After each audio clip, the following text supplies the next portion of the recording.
1949 को बनकर के तैयार हो गया था, लेकिन कांग्रेस के लाहौर अधिवेशन में 1929 के पंडित जवाहरलाल नेहरू जी की अध्यक्षता में पूर्ण स्वराज की घोषणा की गई थी। उस दिन को याद में रखते हुए आज के दिन 26 जनवरी सन 1950 को हमारा संविधान लागू किया गया था। साथियों, जैसा कि हम अपने देश में बात करते हैं अधिकारों की, हम बात करते हैं कर्तव्यों की, लेकिन इन अधिकारों और कर्तव्यों को जो एक चीज है जो आपस में जोड़ रखती है वो है हमारे देश का संविधान।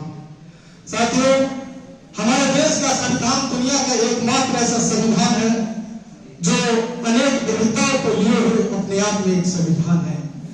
हमारा संविधान एकमात्र ऐसा संविधान है जो प्रत्येक व्यक्ति को समानता की बात करता है और अनेक विविधताओं में भी एकता का संदेश देता है। वह है हमारे देश का संविधान। साथियों, जब एक नन्ही सी चिड़िया जब अपनी उड़ान भरना शुरू करती है तो खुला आकाश उसका स्वागत करता है। जब वह नन्ही सी चिड़िया आसमान में उड़ती है तो उसे एहसास होता है अपनी आजादी का, लेकिन उस चिड़िया को अपनी आजादी के साथ साथ इस बात का भी एहसास होता है, इस बात का भी एहसास होता है कि उसकी सीमा क्या है, उसके दायरे क्या है।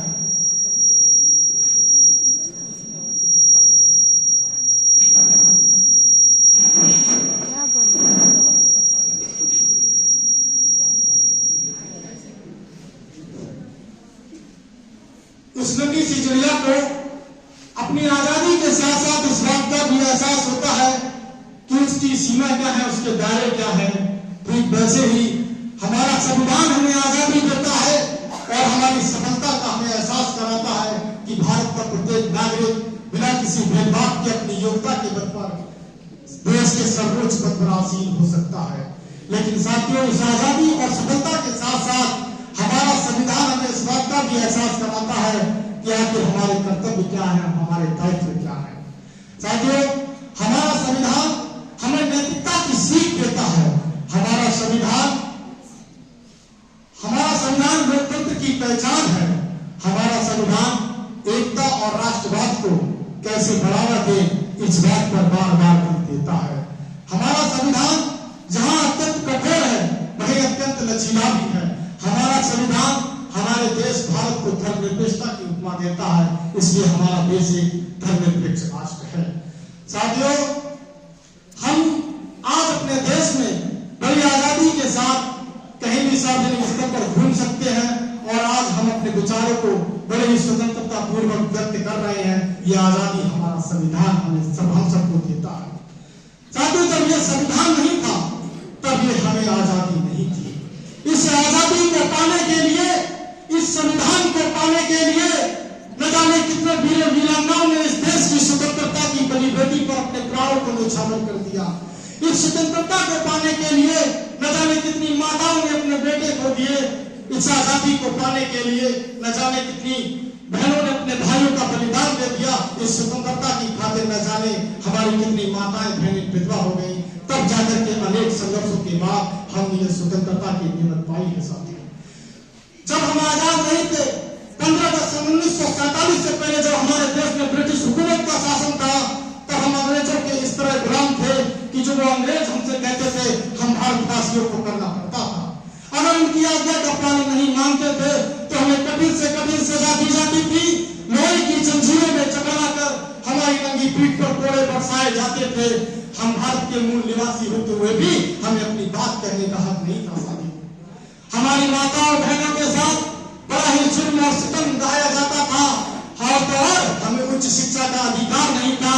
हम भारतवासी योग्य होते हुए भी हम भारतवासियों को उच्च सरकारी पदों पर नियुक्त तक नहीं किया जाता था। साथियों, और वैसे भी मेरा मानना है कि विदेशी शासन चाहे कितना भी अच्छा हो लेकिन वो स्वदेश के लिए हानिकारक ही सिद्ध होता है।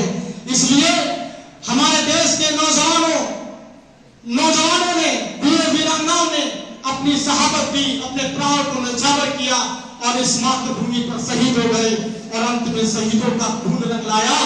जिस सरकार के राज्य में कभी सूरज नहीं डूबता था ऐसी शक्तिशाली साम्राज्यवादी सरकार भी हम भारतवासियों के आगे झुक गई और 15 अगस्त का पावन दिन आया। 15 अगस्त सन 1947 को हमें आजादी मिली, स्वतंत्रता की काली रात्रि समाप्त हुई और स्वतंत्रता का नवप्रभात निकला। और स्वतंत्रता पाने के बाद भारत माता अपने सौभाग्य पर एक युग के बाद हंसती साथियों 15 अगस्त सन 1947 को हमें आजादी तो मिल गई थी, लेकिन हमारे पास हमारा खुद का राष्ट्रीय संविधान नहीं था।